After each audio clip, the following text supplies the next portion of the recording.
In 1864, Union soldiers forced open the iron doors of Thornhill Estate in Burke County, Georgia, and made a grim discovery: 23 children locked in the basement.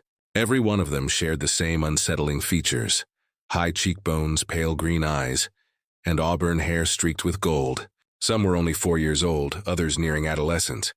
Huddled together in the darkness, they stared at the soldiers with a mixture of terror and confusion. The oldest, a 13-year-old girl, whispered words that made battle-hardened men turn pale. "Mistress says we are her legacy. We cannot leave because we are her blood." The 34th Massachusetts Infantry recorded the incident only once, in a single confidential letter buried deep in regimental archives for more than a century. Burke County's official histories make no mention of Thornhill Estate, as though the plantation and its mistress had never existed. But they did exist, and what Catherine Thornhill created during the 16 years between her husband's death and the arrival of federal troops stands as one of the most disturbing episodes in American history. A calculated breeding program meant to create generations of enslaved people, bound to their owner by blood as well as law. Before delving into the nightmare Catherine Thornhill built in rural Georgia, the story must begin on a cold February morning in 1847, when a young widow inherited a failing plantation and conceived a plan that would shape her legacy in the darkest possible way. That winter was the coldest Burke County had experienced in 2 decades. Thornhill Estate stretched across 700 acres of red clay soil, 7 miles southwest of Waynesboro. This was cotton country, though less prosperous than the Black Belt further west. Years of single-crop farming had exhausted the soil. Plantations that had once thrived were faltering, squeezed by declining cotton prices and rising costs. The Mexican War had drawn laborers away, and bitter political divisions deepened tensions throughout the South. Once, Thornhill Estate had been one of the more successful properties in the region. Jonathan Thornhill had inherited it from his father in 1838, with 42 enslaved workers, decent equipment, and manageable debt. But Jonathan was a reckless gambler and a poor manager. When fever claimed his life in the winter of 1847, the estate was mortgaged to the brink of collapse. The fields barely produced enough to sustain those who remained, and creditors circled relentlessly. Catherine Thornhill was 28 when she became a widow. Born Catherine Danforth, she came from a wealthy Augusta family with old Georgia roots. She had been educated by private tutors, spoke passable French, and had been raised to manage a large household, not to salvage a failing enterprise. She also inherited a stepson, 16-year-old Richard Thornhill, who had despised her since childhood. His mother had died giving birth to him in 1831, and he saw Catherine as an intruder who replaced his real mother. Richard was sullen, bookish, and more sympathetic to the enslaved than Catherine could tolerate. He once suggested they should be taught to read, an idea she quickly silenced. The plantation reflected its ruin. The 2-story whitewashed brick house, built in 1805 with 6 grand columns, was peeling and leaking. Inside, the furniture was a patchwork of inherited pieces and cheap replacements bought after the better ones were sold to cover gambling debts. Behind the main house stood the kitchen, smokehouse, dairy, and overseer's cottage, all in similar decay. Beyond a line of moss-draped oaks lay the slave quarters where 31 people lived, 11 men, 13 women, and 7 children. 16 others had already been sold to satisfy creditors. Everyone knew more sales were imminent. Fear lingered like fog over the Savannah River. Catherine spent the first month after Jonathan's death in furious calculation. Her lawyer, Ambrose Talbert, laid out 2 options: sell the plantation and the remaining people, retreat to Augusta to live modestly under her father's roof, or somehow restore Thornhill to profitability, an outcome he considered unlikely. But Catherine refused to accept either failure or dependence. She understood that traditional plantation methods would not save her. The soil was exhausted, the equipment failing, and she had no funds to purchase additional labor. It was during one of those long, sleepless nights spent poring over ledgers by candlelight that her plan emerged with chilling clarity. If she could not afford to buy enslaved people, she would breed them. Not in the haphazard way other plantations encouraged reproduction, but systematically. She envisioned a population biologically tied to Thornhill, a workforce she could not lose, because they would be her own descendants. Their loyalty bred into their very blood. She was young enough to bear children. She would select the strongest, healthiest men among the enslaved population and conceive children with them. Those children would receive slightly better treatment, securing their loyalty, and when grown, would be paired with others to produce the next generation. Within 20 years, she calculated, she could build a workforce of 50 or more, tied to Thornhill more completely than any bill of sale could accomplish. Catherine began keeping a ciphered journal she called her cultivation records. In it, seedlings meant children, rootstock referred to the men she selected, and plantings were pregnancies. The pages were filled with charts resembling livestock breeding plans. Her first rootstock was Isaac, a 24-year-old man born on the plantation, known for his strength and steady demeanor. One night in March 1847, after the quarters had gone quiet, she summoned him to the main house. Her entry afterward was cold and efficient. First planting completed with rootstock 1, weather clear and mild. Over the next several weeks, she summoned him again and again. By April, she recorded the result with clinical detachment. Initial cultivation successful. Anticipate harvest in December. Richard began to suspect something was wrong by late May. Catherine abandoned her morning rides, took her meals in her room, and dismissed the servant who usually attended her. Her withdrawal was uncharacteristic for a woman obsessed with appearances. Then one June afternoon, Richard overheard a conversation that confirmed his worst suspicions. Hidden behind a tall bookcase in the library, he listened as Catherine met with Miriam Grayson, the local midwife, a sharp-featured woman of 50 who tended to both white and enslaved families in Burke County. The quiet words that passed between them made his blood run cold. She had a reputation as a skilled practitioner, but also as someone who asked few questions and kept confidences. "Absolutely. You're certain of your condition, Mrs. Grayson?" she asked in her clipped professional tone. "Quite certain," Catherine replied. "I should think sometime in early December." "And Mr. Thornhill passed in February, you said." There was a pause. Richard pressed himself against the bookcase, hardly breathing. "My late husband and I were intimate in January," Catherine said evenly, "shortly before his final illness. Of course." Mrs. Grayson's voice carried a note of something, not quite disbelief, but a careful neutrality. "I'll need to examine you properly, and we should discuss the arrangements for the delivery. Will you want me here at the house?" "I will, and I'll need your discretion, Miriam." "Absolutely. You have it as always."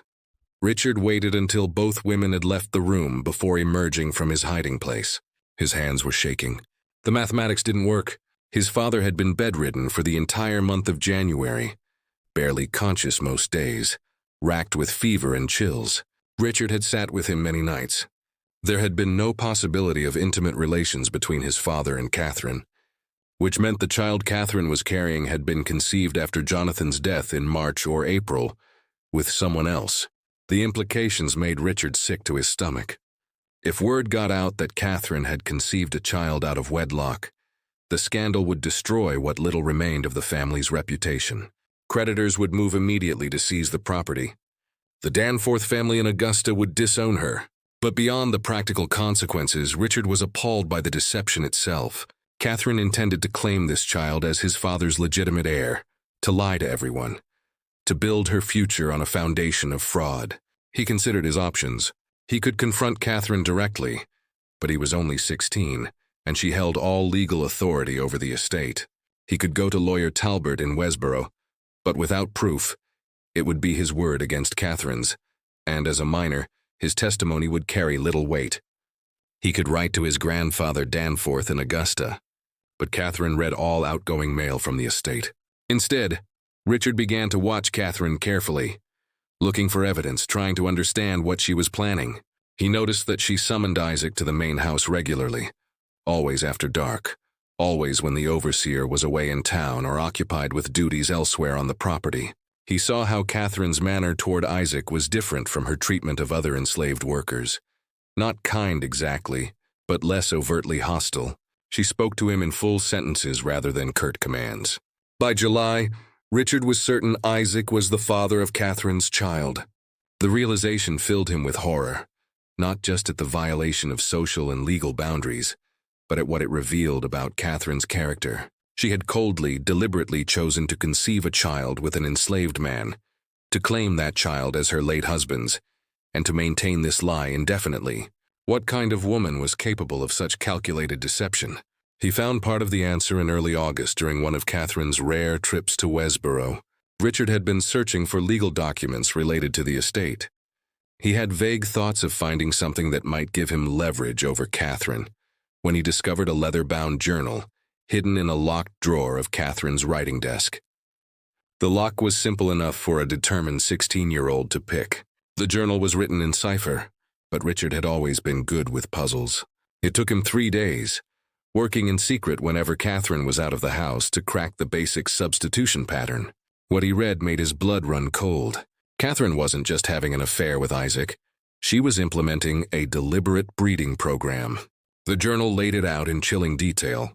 Her plan to conceive multiple children with selected enslaved men, to raise those children as part of the plantation workforce, and eventually to breed those children with each other and with other enslaved people, to create an ever-expanding population of workers who would be genetically tied to Thornhill Estate and to Catherine herself.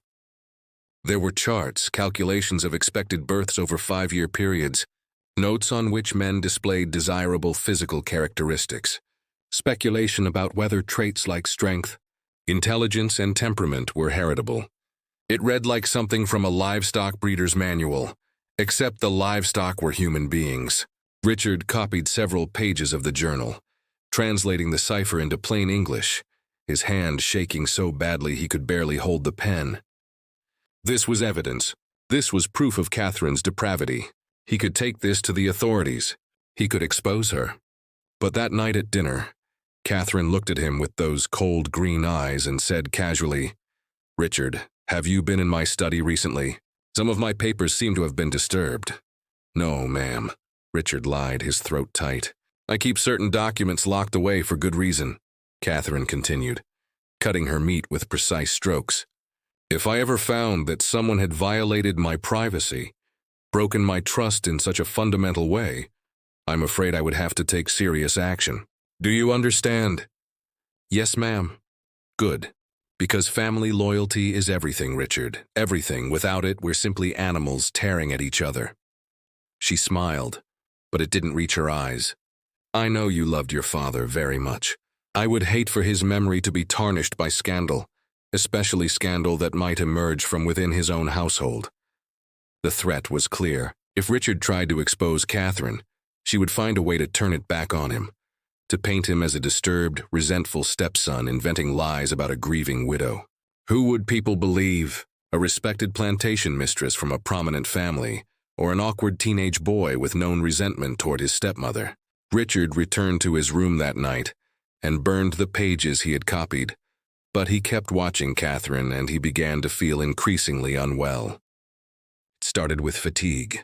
By September, Richard found himself exhausted by mid-afternoon, unable to focus on his books. His appetite diminished. He developed frequent headaches that made it difficult to think clearly.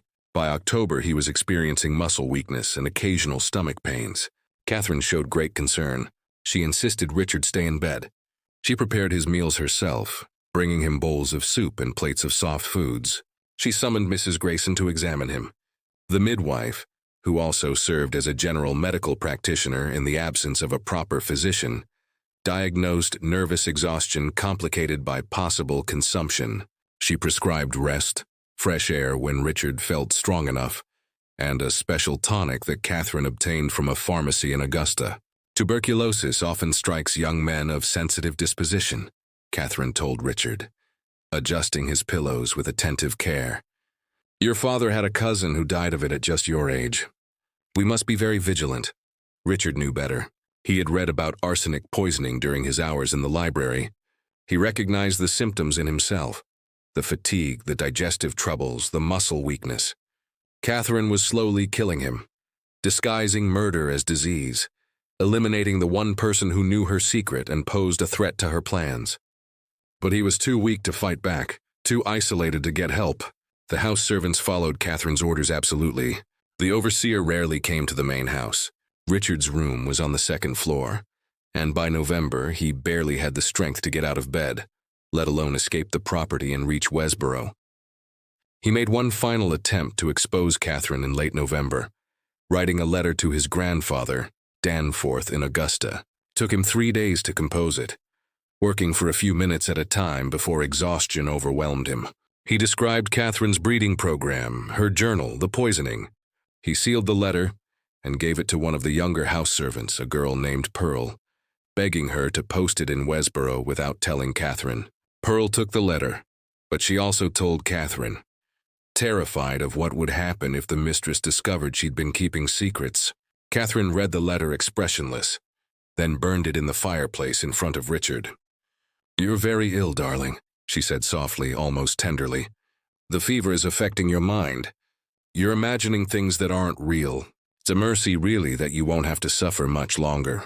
Richard Thornhill died on December 3rd, 1847, 3 weeks before his 17th birthday. Dr. Samuel Pritchard from Westboro, summoned to record the death, noted consumption as the cause, and remarked that the young man had wasted away with tragic speed. Catherine wept decorously at the funeral. She wore black for a full year. 4 days after Richard's burial, Catherine gave birth to a healthy son. She named him Jonathan after her late husband, and claimed he had been born slightly premature, which explained any questions about timing. Few people in Burke County thought to count backwards from the birth to Catherine's widowhood. Those who did kept their speculations to themselves. It was not the kind of thing one discussed openly. The years between 1848 and 1856 transformed Thornhill Estate in ways that seemed almost miraculous to outside observers. The plantation that had teetered on the edge of bankruptcy slowly regained its footing. Cotton production increased. The enslaved workforce grew. Catherine Thornhill earned a reputation as a shrewd, if somewhat reclusive, plantation mistress who managed her property with uncommon efficiency. But that efficiency came at a terrible cost that no outsider ever saw. Catherine gave birth 4 more times between 1848 and 1853. Daughters named Eleanor, Abigail and Margaret, and another son she called Samuel. Each birth was attended only by Miriam Grayson, who by now was deeply complicit in Catherine's schemes. The midwife received generous payment for her services and her silence, regular fees that far exceeded her normal rates, plus a small cottage on the edge of the Thornhill property where she could live without paying rent. Mrs. Grayson's role extended far beyond delivering Catherine's children.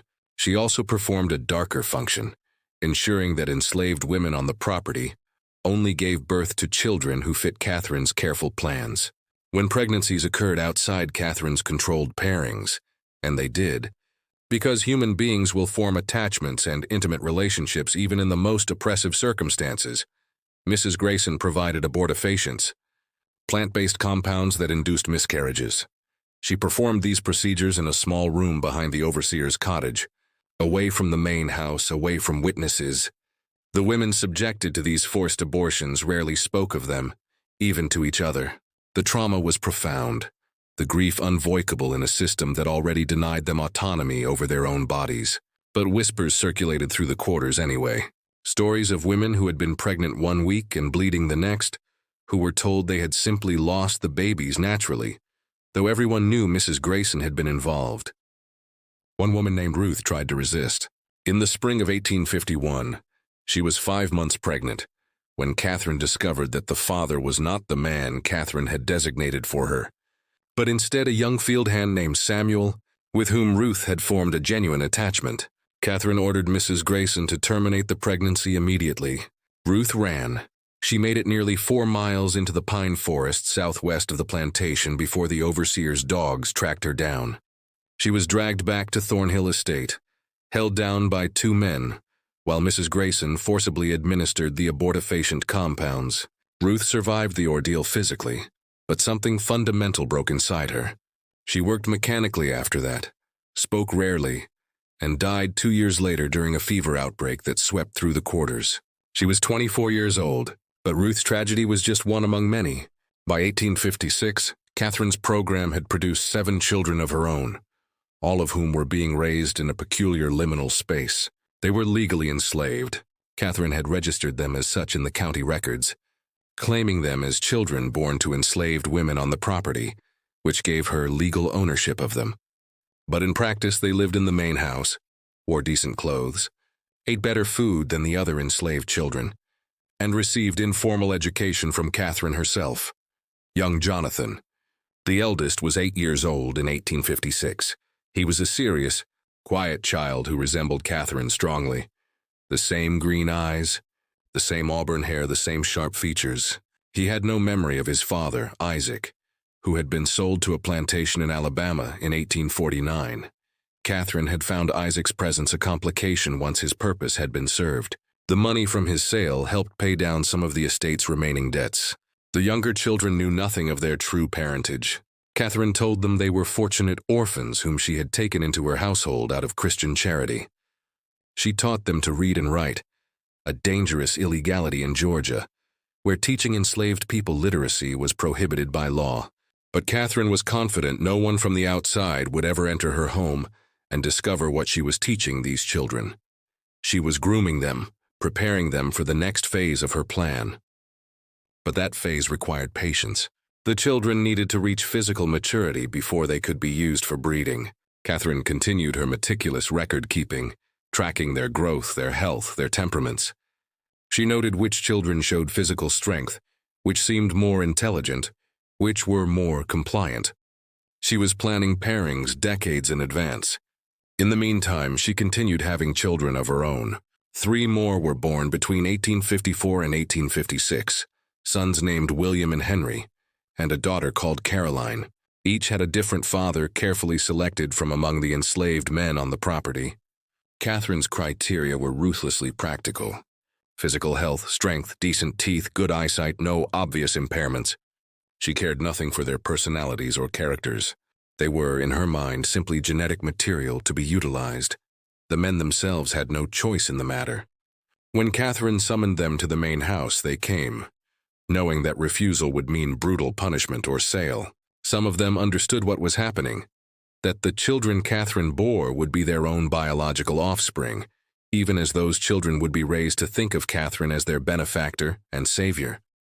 The psychological torture of this situation was extreme. They were forced to become fathers to children they could never acknowledge, never parent, never protect. One man named Thomas was summoned to the main house in 1855. He was 26 years old, married to a woman named Hannah who lived in the quarters. Hannah was pregnant with their first child. When Thomas learned that Catherine intended to use him for breeding, he tried to refuse. The overseer, a brutal man named Virgil Kane, had Thomas whipped in front of the assembled enslaved population. 39 lashes that left his back scarred for life. Then Catherine had him brought to the main house anyway. Thomas complied. He had no other choice. But he never spoke to Hannah about what happened in the main house, and Hannah never asked. Some knowledge was too poisonous to voice. By 1856, Thornhill Estate housed a population that looked normal on the surface, but was actually structured along Catherine's twisted logic. There were the field workers, about 20 adults and their children, who worked the cotton and corn under the overseer's supervision. There were the house servants, 3 women and 1 elderly man, who cooked, cleaned, and maintained the domestic space. And then there were Catherine's special children, 10 in total by 1856, ranging in age from 8 years old down to infancy. These children occupied a strange position in the plantation hierarchy. The other enslaved people resented them for their privileges, but also pitied them for what they represented. Everyone in the quarters understood on some level what Catherine was doing. They didn't have language for eugenics or breeding programs. Those terms would come later, but they recognized the pattern. They saw how Catherine kept detailed records of the children, how she measured them periodically, how she noted their development in her locked journal, and they waited with a kind of horrified anticipation for what would happen when these children grew up. Because everyone knew what Catherine intended. She had made it clear in subtle ways, in comments and instructions. These children were being raised to produce the next generation of workers. They were tools in Catherine's long-term plan to create a workforce that could never leave, could never be sold, because they were genetically bound to her and to Thornhill Estate. It was an abomination disguised as innovation.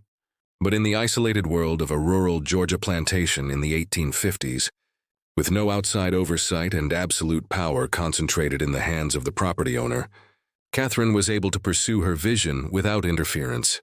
The only person who posed any potential threat was lawyer Talbot in Westboro, who handled the estate's legal affairs, and thus had access to records that might raise questions.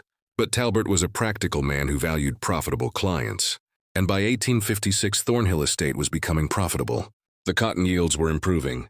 The workforce was growing through Catherine's breeding program at no acquisition cost. Debts were being paid down. Tolbert asked no uncomfortable questions, because he profited directly from Catherine's success. The plantation's isolation protected its secrets. Thornhill Estate stood 7 miles from Westboro, reachable only by a rough road often rendered impassable in winter. Neighbors were scarce, the closest plantation lying 3 miles away. Catherine rarely entertained visitors and actively discouraged casual calls. When she did appear in public, usually at Sunday church services or occasional gatherings in Westboro, she presented the image of a respectable widow, diligently managing her late husband's property with Christian virtue and practical competence. No one suspected the calculated horror unfolding behind the whitewashed brick walls of the house, or in the quarters shaded by ancient oaks. And even if anyone had suspected, would they have cared? This was Georgia in the 1850s, a society built on the violent exploitation of enslaved labor. Catherine's methods were colder and more systematic than most, but not entirely alien to a world where people were routinely bred, sold, and worked like livestock. She simply extended the logic of slavery to its most monstrous, deliberate extreme. Yet even systems built on brutality carry within them the seeds of collapse. Change was approaching Georgia and the wider South, though in 1856 few could imagine how swiftly and violently it would arrive. As the decade waned, national politics grew increasingly turbulent. Debates over slavery's expansion into new territories ignited furious arguments. News from Kansas Territory, where pro-slavery and anti-slavery settlers were killing one another, spread to anxious conversations in the Westboro courthouse. The presidential election of 1856, which placed James Buchanan in the White House, offered no resolution to these deep fractures. Catherine ignored the storm gathering beyond Thornhill's borders. Her focus remained fixed on her estate and the long arc of her breeding program. By 1859, her eldest children were entering adolescence. Jonathan was 11, Eleanina 10, Abigail 9, still too young for the breeding stage of her plan, but not too young for her to begin arranging their futures. She quietly selected potential partners from among the enslaved population, matching temperaments and traits in her mind like a breeder planning stock. Around this time, Catherine created what she called the Heritage Room in a disused wing of the house's east side. She told her household staff it would store family records and heirlooms. In truth, it was the private temple of her eugenic vision. The room was windowless and dimly lit by oil lamps, the walls lined with shelves and a single large table in the center. The shelves held her coded journals, 3 leather-bound volumes by 1859, documenting every birth, pairing, and observation she'd made about the children's development. She kept small glass vials labeled with names and dates, each containing a lock of a child's hair, arranged meticulously by lineage and generation, a grotesque archive of her human experiments. On the table, she inked sprawling family trees, not of what existed, but of what she intended to create. Names were connected by lines annotated with traits: strong constitution, good teeth, intelligent, compliant temperament. It resembled breeding charts for show animals, except the subjects were human lives. Abigail was paired on paper with Thomas's son Jacob. Eleanor was matched with Isaac's son Marcus, projected to be born in 1862. Margaret was linked to Samuel's nephew Peter. Catherine spent hours alone in this room, mapping a plantation that existed only in her mind, one populated by 100 or more enslaved people, all her descendants bound to Thornhill by blood and control. She imagined a labor force that could never escape or be sold, a self-replenishing lineage of property. To bring this plan to life, she tightened control over every social structure on the plantation. She segregated the children according to their role in her program. Her own offspring, the special children, remained near the main house. The other enslaved children grew up in the quarters, entering the fields as soon as they could work. But she needed those children too, for the genetic variety she required. Catherine wielded privilege and punishment with surgical precision. Families who cooperated with her pairings received slight advantages, better rations, fewer beatings, temporary reprieves from sale. Those who resisted faced threats of forced separation or actual sale. The psychological pressure was relentless. Violet, a mother of 3, experienced it in 1860 when Catherine decreed that Violet's eldest daughter, 14-year-old Sarah, would be paired with Elijah, a man in his 30s. Sarah was terrified, still a child. Violet pleaded for mercy, begging Catherine to wait. Catherine's reply was icy and precise. "You have 2 younger daughters. Would you prefer I sell them?" Sarah was forced into the pairing that autumn. 9 months later, she gave birth to a daughter and died from complications of childbirth at 15. Violet never recovered. She moved through her days hollowed out by grief, speaking to no one, and in 1862 she walked into the Savannah River and drowned herself. Tragedies like these remained invisible to outsiders. Visitors to Thornhill saw prosperous plantation, tidy fields, a fine house, seemingly healthy workers. They did not see the hidden machinery of Catherine's cruelty, buried in the quarters, recorded in the heritage room, inscribed in her coded journals. Then came 1860, and the world outside Thornhill shifted irrevocably. Abraham Lincoln's election triggered South Carolina's secession in December, and Georgia followed in January 1861, its delegates voting to join the Confederacy. War began in April with the bombardment of Fort Sumter. Many Georgians believed the conflict would be short, a matter of months, but it dragged on, year after bloody year. Young men from Burke County marched north to Virginia and Tennessee. Some returned in pine coffins, others never returned at all. The war disrupted Catherine's careful plans in ways she had not anticipated. Virgil Kane, the brutal overseer, enlisted in 1861 and died at Shiloh in 1862. Replacing him proved difficult. Most able-bodied white men were at the front. Catherine eventually hired Silas Kendrick, an aging man unfit for military service. He was less cruel than Kane, but also less capable of enforcing absolute obedience. Rumors of Union victories spread through the slave networks that wove invisibly across Georgia. Whispers of Lincoln's proclamation and the Yankees' advance filtered into Thornhill.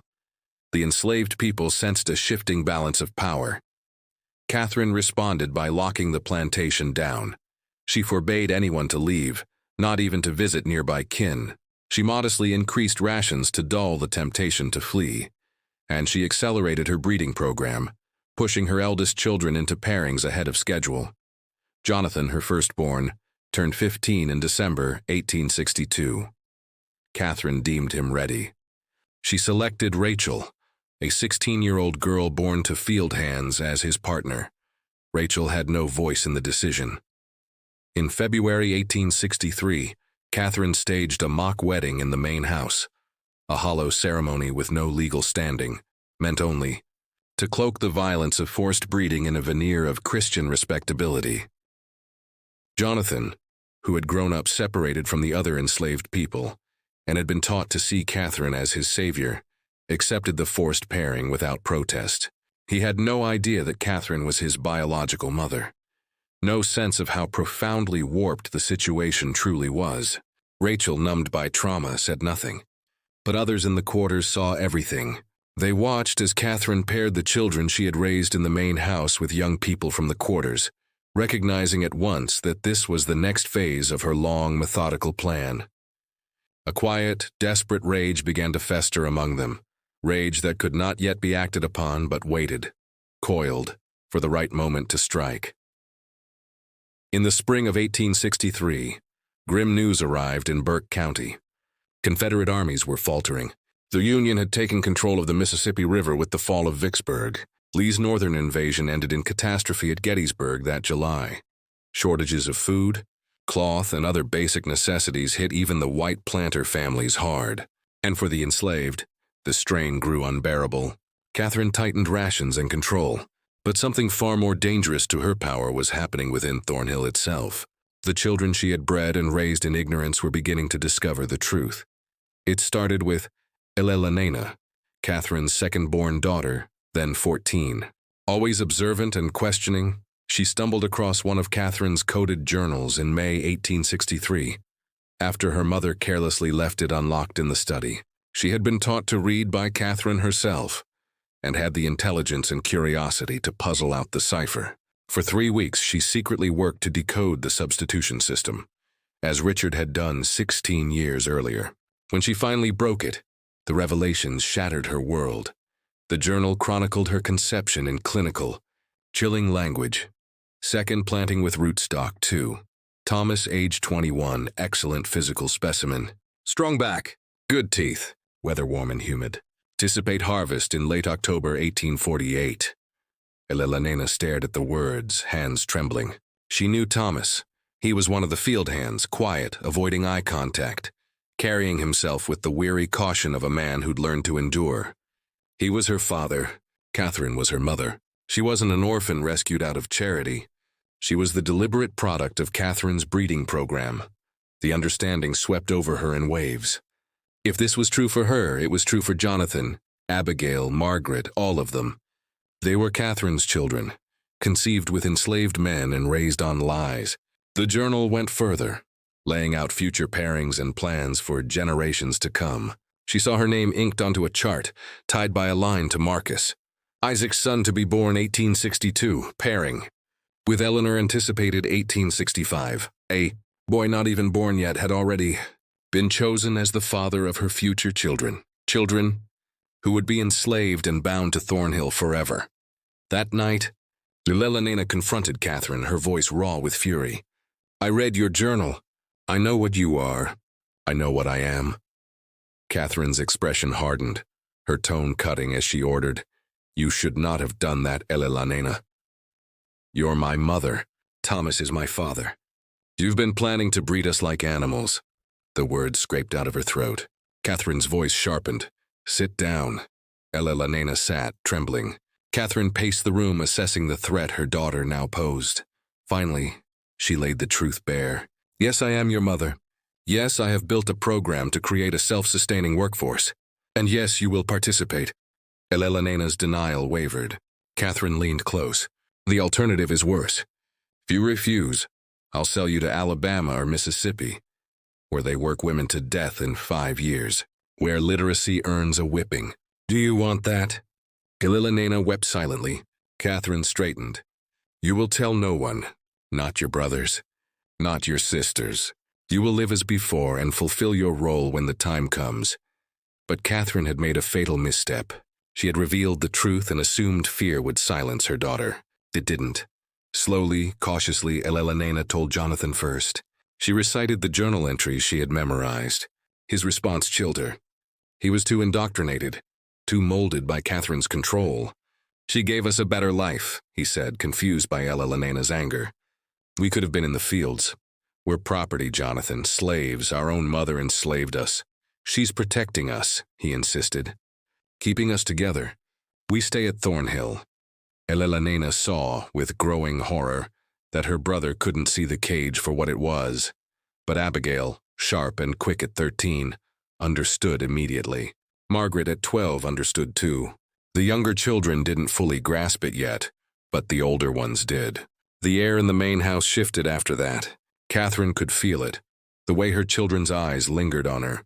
Not with blind trust anymore, but with something colder. Waiting, calculating. She weighed her options carefully. Selling them would erase years of work. Beating them might damage their future breeding potential. So she chose another method, fear by example. In August 1863, Grace, a 17-year-old girl paired against her will and now pregnant, tried to escape.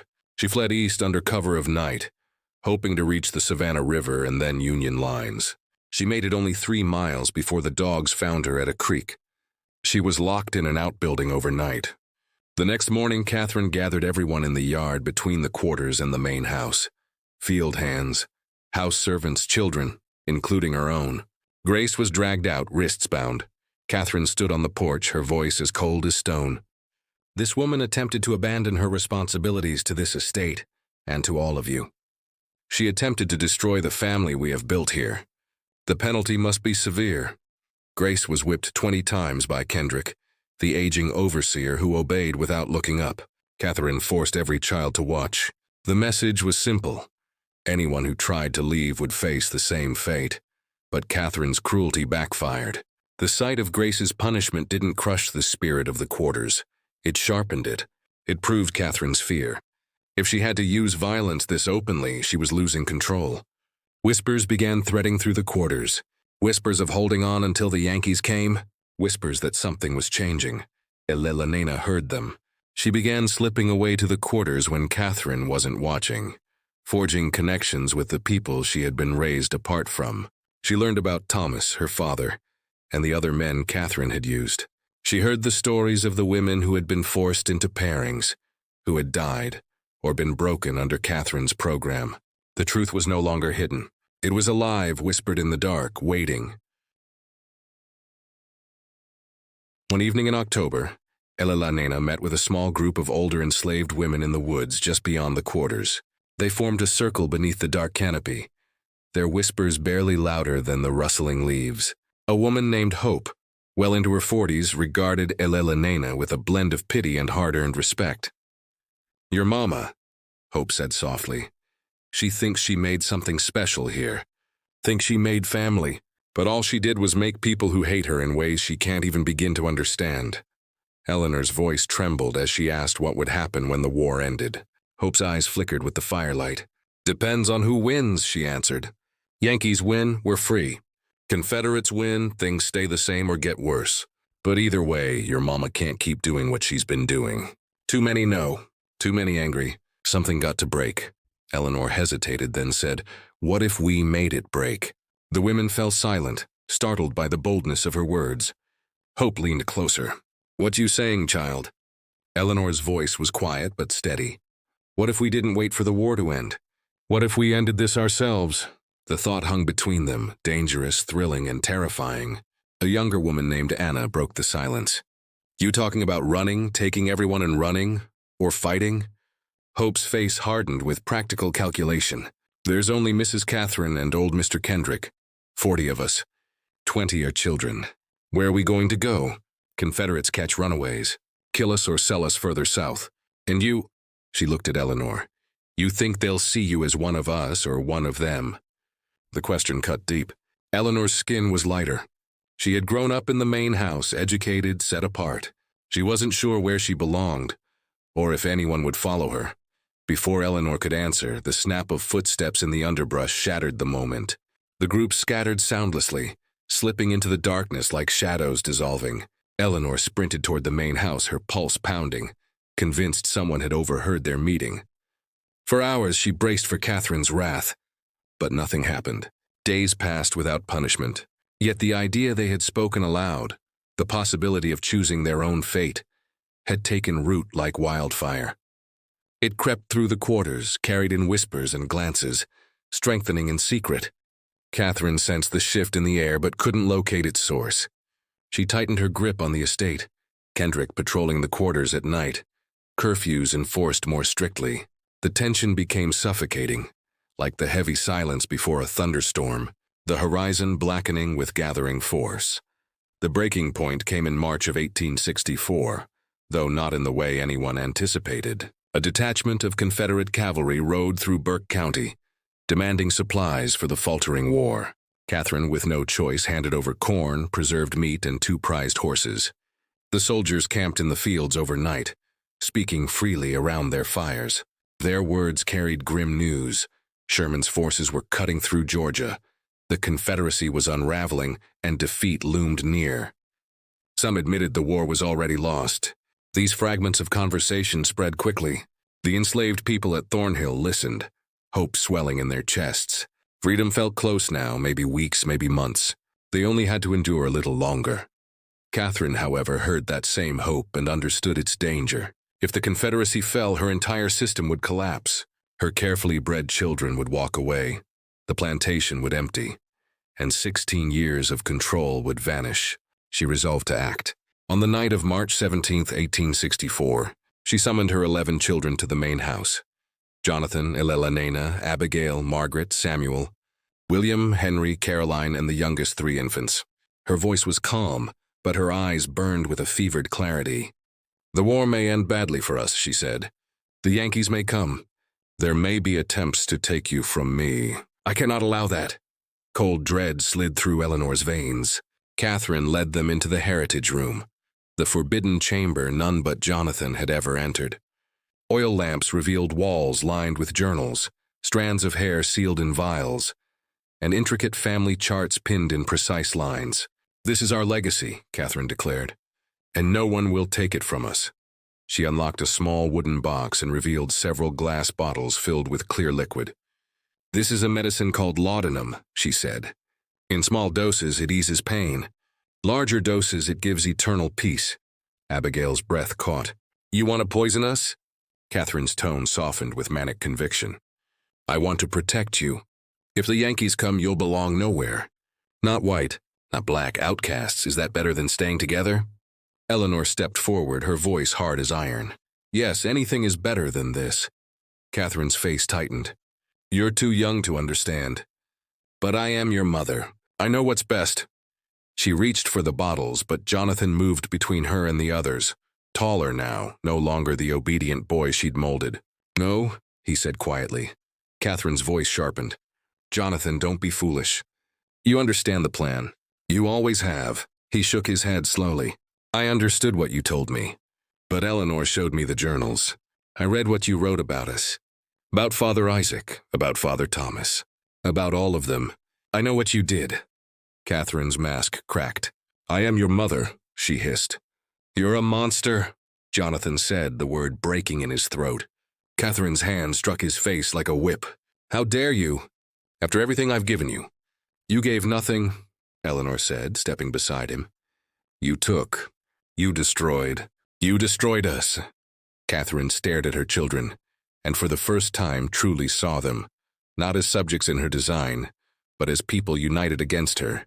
Even the little ones sensed the fracture. Something snapped in Catherine then. If she couldn't control them, she would preserve her legacy another way. She seized the journals, the charts, the samples, every piece of evidence that documented her twisted project. "You think you can escape me?" she spat. "These records will survive. They'll prove what I built. They'll prove I was right." She bolted from the room, clutching the box. Jonathan and Eleanor followed, but Catherine flew through the halls, a woman possessed. She burst out the front door, racing across the yard toward the quarters, the night air cold and electric. What happened next would never be remembered the same way by any 2 witnesses. Catherine reached the quarters with her arms full of the proof of her crimes. The enslaved community, drawn out by the noise, saw the mistress who had controlled their lives for 16 years running toward them like a ghost, clutching her obsession. Someone, maybe Hope, maybe one of the men, maybe many at once, made a choice in that moment. This was where it ended. Catherine Thornhill vanished into the night. Her journals were found scattered in the mud outside the quarters, pages torn and waterlogged. The glass vials that had once held hair samples were shattered, the charts and records burned to ash, and Catherine herself was simply gone. Jonathan and Eleanor arrived only minutes after their mother's disappearance, finding panic and shouting everywhere, people running in every direction, the acrid stench of smoke clinging to the night air where someone had set fire to Catherine's papers. But there was no sign of Catherine. "Where is she?" Jonathan demanded. Hope turned to him with an expression he couldn't quite read. "Gone," she said. "That's all you need to know. She's gone and she ain't coming back." Jonathan's voice hardened. "What did you do to her?" Hope's reply was flat and cold. "What she had coming." She stepped closer. "Now you got a choice, boy. You can raise hell about your mama, or you can understand that justice got done here tonight and let it rest." Jonathan looked at Eleanor. His sister's face was pale, her eyes wide, but after a long moment she nodded slowly. "Let it rest," she whispered. The next morning, Catherine Thornhill was officially reported missing. Old Mr. Kendrick, the overseer, searched the property but found nothing. He rode into Waynesboro to alert the sheriff, who came out to investigate, but ultimately concluded that Mrs. Thornhill had fled in fear of the approaching Union Army, a reasonable assumption given the crumbling state of the Confederacy. No one from the quarters ever spoke of what had happened. Jonathan, Eleanor, and the other children remained silent. The official record would only ever state that Catherine Thornhill disappeared on the night of March 17, 1864, and was never seen again. But everyone at Thornhill Estate knew the truth, even if they never uttered it aloud. Catherine had been killed that night. Her body had been hidden somewhere across the plantation's 1,700 acres, and her own children, her biological offspring, the subjects of her grotesque breeding experiments, chose to let her killers go unpunished because they understood that she had earned her fate. The Civil War ended 14 months later. General Sherman's army swept through Georgia in late 1864, passing 30 miles north of Burke County, but never reaching Thornhill directly. The Confederacy collapsed in April 1865. Freedom came to the enslaved through military occupation, the 13th Amendment, and the simple fact that the institution of slavery could no longer be sustained. The transition at Thornhill was complicated. Jonathan, as Catherine's eldest child, had some claim to the property as her heir, yet legally he had been enslaved under Georgia law. Attorney Talbot in Waynesboro attempted to sort through the legal chaos, but eventually abandoned the effort. The plantation slipped into limbo. Most of the freed people left Thornhill within weeks of emancipation, seeking lost family members, new opportunities, or simply distance from the place of their suffering. Some remained for a time. Hope stayed, organizing those with nowhere else to go. Thomas, Eleanor's biological father, stayed as well. After 16 years, he could finally acknowledge his daughter openly. They spoke only once of Catherine, of what had been done, then never again. The pain was too deep, too tangled with the horror of their shared past. Eleanor remained at Thornhill until 1867. During those years, she learned how to live as a free woman. Though the scars of her childhood never fully faded, she eventually moved to Savannah, working as a seamstress and marrying a carpenter named William Foster. She never had children. She never spoke publicly of her mother or the plantation. When she died in 1903, her obituary contained no mention of Thornhill or Burke County. Jonathan stayed longer, trying to farm the land with a few freedmen who had remained. But the cotton market was depressed, the soil depleted, and the plantation carried a sinister reputation among the black community. By 1869, Jonathan abandoned the estate. He drifted west, settling in Texas under a false name. He died in 1891, leaving behind a small notebook filled with a single phrase written over and over in cramped script. "I did not choose this." Thornhill Estate itself fell into ruin. A fire of suspicious origin partially destroyed the main house in 1871. The remaining buildings crumbled with time. The county seized the land for unpaid taxes and sold it at auction in 1878 to a timber company, which cleared the old-growth forest and divided the land into parcels. But in 1871, something emerged that dragged the past back into the light. A well driller working nearby broke through into an old cistern on former Thornhill property. Inside, 30 feet below ground, was a skeleton. The remains were remarkably well preserved by the cool, dry conditions. They belonged to a woman in her 30s or 40s. Tattered scraps of cloth clung to the bones, remnants of a dress from the 1860s. A corroded locket lay beside her, containing 2 miniature portraits, a man and a young boy. The coroner concluded that the woman had died of blunt force trauma to the skull. She was buried in an unmarked grave in the county cemetery, officially identified only as unknown female, discovered former Thornhill property. MV1. But the black community of Burke County knew exactly who she was. The story had lived on in whispers, passed down through generations. Catherine Thornhill had been killed by those she had enslaved and brutalized. Her body had been hidden in a deep well. Justice of a kind had been served. Over time, more pieces surfaced. though never the full story. In 1889, a man on his deathbed in Alabama confessed to a minister that he had helped kill his former mistress during the war. He gave no names, no details. In 1902, Hope's granddaughter wrote a short memoir mentioning the night the devil mistress disappeared and nobody mourned her. In 1923, a historian unearthed a cache of letters in the courthouse basement, including one from Union Captain Samuel Reynolds, who commanded the 1st Federal Unit to enter Burke County. He wrote of disturbing evidence at Thornhill, systematic breeding experiments involving enslaved people, and Catherine's own offspring. Witnesses would not speak openly of her fate, but their meaning was clear. Reynolds chose not to investigate further, writing, "Whatever justice was enacted upon this woman was well-deserved." The letter was forgotten until a graduate student rediscovered it in 1954. She interviewed elderly Burke County residents, but most claimed ignorance. Only one woman, 93 years old and the great-granddaughter of an enslaved Thornhill resident, offered a single line. "Some things happened that needed to happen. Some people did things that needed doing. And that's all that needs to be said." The final and most enduring mystery of Thornhill concerns the 23 children discovered locked in the basement when Union troops arrived. Captain Reynolds mentioned them in his report, as did soldiers in personal letters. The children were freed and placed with freedmen families in the area.